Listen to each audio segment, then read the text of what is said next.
चलिए, आज का जो टॉपिक है GS1 का IR सेक्शन का बहुत ही महत्वपूर्ण टॉपिक है, और ये भी टॉपिक किसी क्वेश्चन का सब पार्ट हो सकता है। चाहे रूस यूक्रेन के क्वेश्चन में ये नाटो की भूमिका को लेकर के क्वेश्चन पूछा जा सकता है कि नाटो किस प्रकार से अभी तीसरा विश्व युद्ध लाने के कगार पे, मतलब पूरे यूरोप को या पूरे विश्व को लाके खड़ा कर दिया है। आखिर अगर आप देखेंगे रूस यूक्रेन का जो युद्ध की शुरुआत भी नाटो से ही है, क्योंकि वह नाटो की सदस्यता, या नाटो ने 2008 में घोषणा किया था कि उसको सदस्य के रूप में शामिल कर लिया जाएगा। उसके बाद ही ये रूस जो है चौकन्ना हो गया है, और उसके बाद से ही जो है यूक्रेन के साथ जो है वो गलत व्यवहार करना शुरू कर दिया है। ठीक है, तो कहने का अर्थ है कि नाटो की भूमिका में वर्तमान परिवर्तन का जो पड़ताल कीजिए, इस टाइप का क्वेश्चंस है, तो इसको विभिन्न आयामों में हम लोग देखेंगे कि क्या है नाटो, और नाटो शुरुआत से क्या क्या किया है, पूरे विश्व स्तर पे ये क्यों बना था, और इसका क्या योगदान है, या वर्तमान में इसने क्या क्या परिवर्तन लाया है खुद में। ठीक है, तो इस तरह के क्वेश्चन को किसी क्वेश्चन के सब पार्ट में हो सकते हैं। नाटो का जो प्रश्न है वो आ सकता है। सबसे पहले देखिए, नाटो NATO होता है। NATO का फुल फॉर्म, इसी को हम बोलते हैं NATO, North Atlantic Treaty Organisation. यह 30 देशों का, यह कह सकते हैं कि इसमें जो टोटल देशों की संख्या कितनी है, 30 है। नाटो 30 देशों का एक राजनीतिक सैन्य संगठन है, और इसमें सभी सेना का भी संगठन है। अगर किसी देश पर इन 30 देशों में हमला होगा तो सब पे हमला समझा जाएगा, और सब मिल करके उस पर अटैक करेंगे।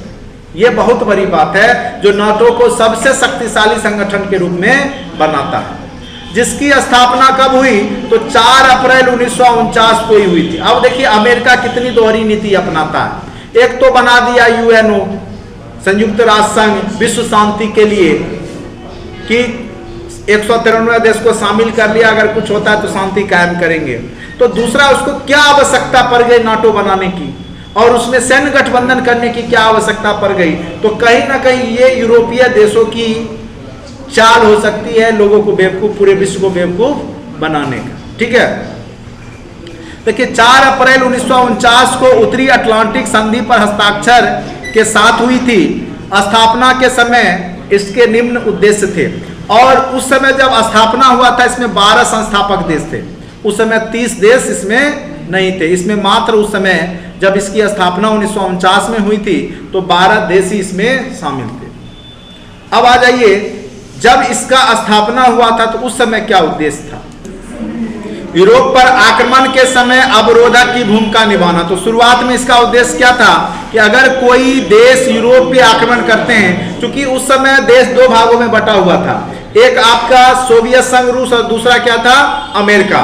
तो अमेरिकी या जो यूरोपीय देश थे, वो जो पूंजीवादी देश थे, वो समाजवादी देश की जो प्रभुत्व थी उसको बढ़ते देखना नहीं चाह रहे थे, कि उनको डर था कहीं अगर वो ब्रिटेन में वो कॉन्सेप्ट आ जाएगा तो उनकी जो सरकार है वो नष्ट हो जाएगा, जो वहाँ जो पार्टी है। ठीक है, क्योंकि जो यहाँ पे आप देखिएगा साम्यवाद का प्रचार या समाजवाद का प्रचार जो है रूस कर रहा था, तो यूरोपीय देश इसका विरोध कर रहे थे। इसी के लिए काउंटर करने के लिए USSR को इन्होंने एक संगठन बना लिया था नाटो, कि अगर कोई यूरोप के किसी देश पे आक्रमण करता है, चूंकि ये छोटे छोटे देश थे और रूस एक बहुत बड़ा देश है, तो इनको डर बना हुआ रहता था, तो यूरोप पर आक्रमण के समय अवरोधक की भूमिका निभाने के लिए इन्होंने ये बनाया था संगठन। यानी अगर कोई यूरोप पे अटैक करेगा कोई देश, चूंकि इनको डर रहता था किससे, तो रूस से।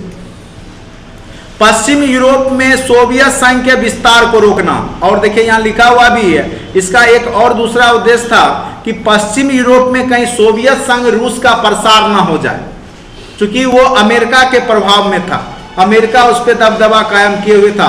तो अमेरिका कभी नहीं चाहता था कि पश्चिम यूरोप में रूस का दबदबा कायम हो जाए, क्योंकि रूस भी यूरोपियन भी देश है, एशिया में भी है और यूरोप में भी है रूस। ठीक है, तो पश्चिमी यूरोप में रूस का प्रभाव बढ़ रहा था, क्योंकि आप देखेंगे कि यूक्रेन जो अभी लड़ रहा है वो भी कभी रसिया का ही पार्ट हुआ करता था, बेलारूस भी कभी पार्ट हुआ करता था। ठीक है, यूक्रेन, पोलैंड, ये सब पे भी हो सकता है कि ये सोच करके ही इन्होंने जो है नाटो की स्थापना की थी कि पश्चिमी यूरोप में रूस का जो USSR का प्रसार ना हो जाए। उसके बाद पश्चिम यूरोप के देशों को एक सूत्र में संगठित करना, साम्यवाद के प्रसार को रोकना। देखिए लिखा हुआ भी, अभी जिसकी चर्चा हमने किया वो लिखा हुआ भी है, साम्यवाद के प्रसार को रोकना भी इसका उद्देश्य था। सोशलिज्म, क्योंकि रूस क्या है, सोशलिज्म देश है।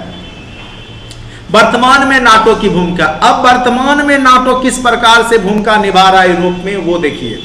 यह संपूर्ण यूरोप के क्षेत्रों में पारस्परिक सहयोग एवं संबंधों का विकास का माध्यम है। सभी एक यूरोप बनाने के चक्कर में ये लोग नाटो बना करके, यानी सभी एक हो रखे हैं, ठीक है। यह संपूर्ण यूरोप क्षेत्र को क्या करता है कि पारस्परिक सहयोग और संबंधों के विकास को यहाँ पे बढ़ाता है, कौन, नाटो। उसके बाद प्रजातांत्रिक मूल्यों व आदर्शों के विकास और प्रसार में भी नाटो द्वारा सकारात्मक भूमिका निभाई गई है। अगर कोई देश इन देशों के विरुद्ध में या कहीं का लोकतंत्र के खिलाफ कुछ करता है तो ये लोग मिल करके उसको क्या करते, टारगेट में लेते हैं, ठीक है। अब आज नाटो द्वारा वैश्विक शांति स्थापना हेतु भी महत्वपूर्ण भूमिका निभाई जा रही है। नाटो पूरे विश्व में शांति भी स्थापना का प्रयास कर रहा है, और रूस जैसा देश के लिए क्या कर रहा है, नहीं, अशांति भी पैदा कर देता है। वो चाहता है ना कि रूस लड़ता रहे और उसकी शक्ति क्या हो जाए, कमजोर हो जाए, और जो है यूएसए या नाटो है वो मजबूत बना रहे। अंतर्राष्ट्रीय आतंकवाद के उन्मूलन में भी इसकी भूमिका दिन ब दिन बढ़ती जा रही है।